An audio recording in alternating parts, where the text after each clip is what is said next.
বলো, কি বলবে বলছিলে? মানে বলছিলাম যে আমি তোমার।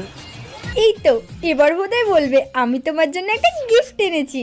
কি কি ভাবছো? না না, কিছু না, তুমি বলো কি বলবে। আমি বলবো তো ঠিকই, কিন্তু দাদাদের দিয়ে মার খাবে না তো আবার?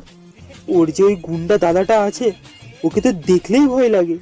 কেন যে এর সাথে প্রেম করেছিলাম।